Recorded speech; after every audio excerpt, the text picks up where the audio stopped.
ಮಂಡ್ಯ ಲೋಕಸಭಾ ಕ್ಷೇತ್ರದಿಂದ ಮೈತ್ರಿ ಅಭ್ಯರ್ಥಿಯಾಗಿ ಯಾರು ಕಣಕ್ಕಿಳಿತಾರೆ ಅನ್ನುವ ಅಂತೆ ಕಂತೆ ಚರ್ಚೆಗಳು ಎಲ್ಲವೂ ಕೂಡ ನಡೀತಾ ಇತ್ತು. ಈಗ ಅದಕ್ಕೆ ಮಾಜಿ ಸಚಿವ ಸಿ.ಎಸ್. ಪುಟ್ಟರಾಜು ಅವರು ಸ್ಪಷ್ಟನೆಯನ್ನು ಕೊಟ್ಟಿದ್ದಾರೆ. ಎಚ್.ಡಿ. ಕುಮಾರಸ್ವಾಮಿ ಅವರೇ ಫೈನಲ್ ಆಗಿದೆ ಅಂತೇಳಿ ಅವರು ಮಾಹಿತಿಯನ್ನು ಕೊಟ್ಟಿದ್ದಾರೆ.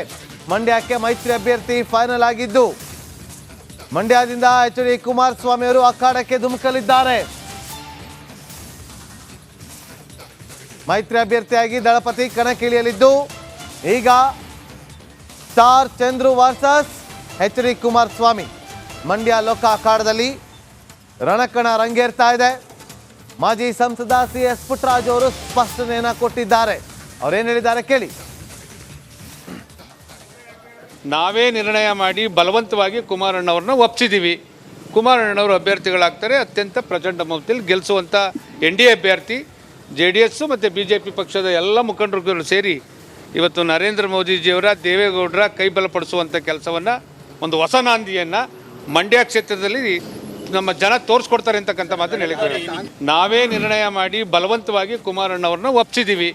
ಕುಮಾರಣ್ಣವರು ಅಭ್ಯರ್ಥಿಗಳಾಗ್ತಾರೆ. ಅತ್ಯಂತ ಪ್ರಚಂಡ ಬಹುಮತದಲ್ಲಿ ಗೆಲ್ಲಿಸುವಂಥ NDA ಅಭ್ಯರ್ಥಿ JDS ಮತ್ತು BJP ಪಕ್ಷದ ಎಲ್ಲ ಮುಖಂಡರುಗಳು ಸೇರಿ ಇವತ್ತು ನರೇಂದ್ರ ಮೋದಿಜಿಯವರ ದೇವೇಗೌಡರ ಕೈ ಬಲಪಡಿಸುವಂಥ ಕೆಲಸವನ್ನು ಒಂದು ಹೊಸ ನಾಂದಿಯನ್ನು ಮಂಡ್ಯ ಕ್ಷೇತ್ರದಲ್ಲಿ ಮತ್ತಷ್ಟು ಮಾಹಿತಿಯನ್ನು ಕೊಡ್ತಾರೆ ನಮ್ಮ ಪೊಲಿಟಿಕಲ್ ಬ್ಯೂರೋ ಹೆಡ್ ವಿಜಯ್ ಸಂಪರ್ಕದಲ್ಲಿದ್ದಾರೆ. ವಿಜಯ್, ಎಚ್.ಡಿ. ಕುಮಾರಸ್ವಾಮಿ ಅವರೇ ಫೈನಲ್ ಆಗಿದೆ ಅಂತ ಮಾಹಿತಿ ಕೊಟ್ಟಿದ್ದಾರೆ ಸಿ.ಎಸ್. ಪುಟ್ಟರಾಜು ಅವರು. ಈಗ ಸುಮಲತಾ ಅವ್ರು ಏನು ಮಾಡ್ತಾರೆ ಅನ್ನೋ ಪ್ರಶ್ನೆ ಒಂದು. ಮತ್ತೊಂದು ಕಡೆ ಈ ವಿಚಾರವಾಗಿ ಕುಮಾರಸ್ವಾಮಿ ಏನಾದರೂ ಮಾತಾಡಿದಾರಾ? ಈಗಷ್ಟೇ ಶಸ್ತ್ರಚಿಕಿತ್ಸೆ ಯಶಸ್ವಿ ಆಗಿದೆ ಅನ್ನೋ ಮಾಹಿತಿ ಕೂಡ ಇದೆ.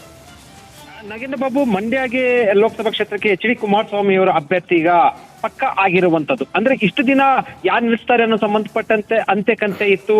ಸಂಬಂಧಪಟ್ಟ ಇನ್ನೂ ಕೂಡ ಅಧಿಕೃತವಾಗಿ ಅಂತಿಮ ತೀರ್ಮಾನ ಕೈಗೊಂಡಿರಲಿಲ್ಲ. ಅಂದ್ರೆ ತೀರ್ಮಾನ ಆಲ್ರೆಡಿ ಕೈಗೊಳ್ಳಲಾಗಿತ್ತು, ಅದು ಅಧಿಕೃತವಾಗಿ ಹೇಳಿರಲಿಲ್ಲ. ಇನ್ನೂ ಕೂಡ ಅಧಿಕೃತವಾಗಿ ಎಚ್.ಡಿ. ಕುಮಾರಸ್ವಾಮಿ ಬಂದು ಅದನ್ನು ಘೋಷಣೆ ಮಾಡ್ತಾರೆ. ಆದ್ರೆ ಈಗ ಅಲ್ಲಿ ಏನು ಆ ಕ್ಷೇತ್ರದ ಆಕಾಂಕ್ಷಿಯಾಗಿದ್ದಂತ ಪುಟ್ಟರಾಜು ಅವರು ಖುದ್ದು ಈಗ ಕುಮಾರಸ್ವಾಮಿ ಅವರ ಹೆಸರನ್ನು ಹೇಳುವ ಮೂಲಕ ಆ ಒಂದೆಲ್ಲ ಗೊಂದಲಗಳಿಗೆ ತೆರೆ ಎಳೆದಿರುವಂತದ್ದು.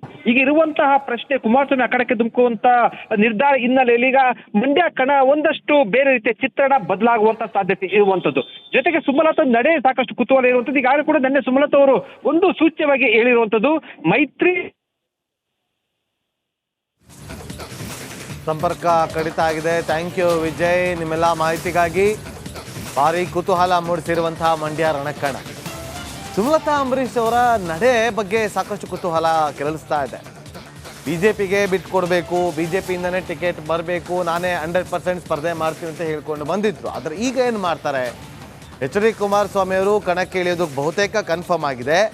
ಈಗ JDS ನಾಯಕರು ಸುಮಲತಾ ಅವರನ್ನು ಮನವೊಲಿಸುವ ಪ್ರಯತ್ನಗಳಿಗೆ ಮುಂದಾಗ್ತಾರಾ, ಅವರನ್ನು ವಿಶ್ವಾಸಕ್ಕೆ ತೆಗೆದುಕೊಂಡು ಮತಬೇಟೆಗೆ ಮುಂದಾಗ್ತಾರಾ ಅನ್ನೋ ಕುತೂಹಲ ಕೆರಳಿಸ್ತಾ ಇದೆ.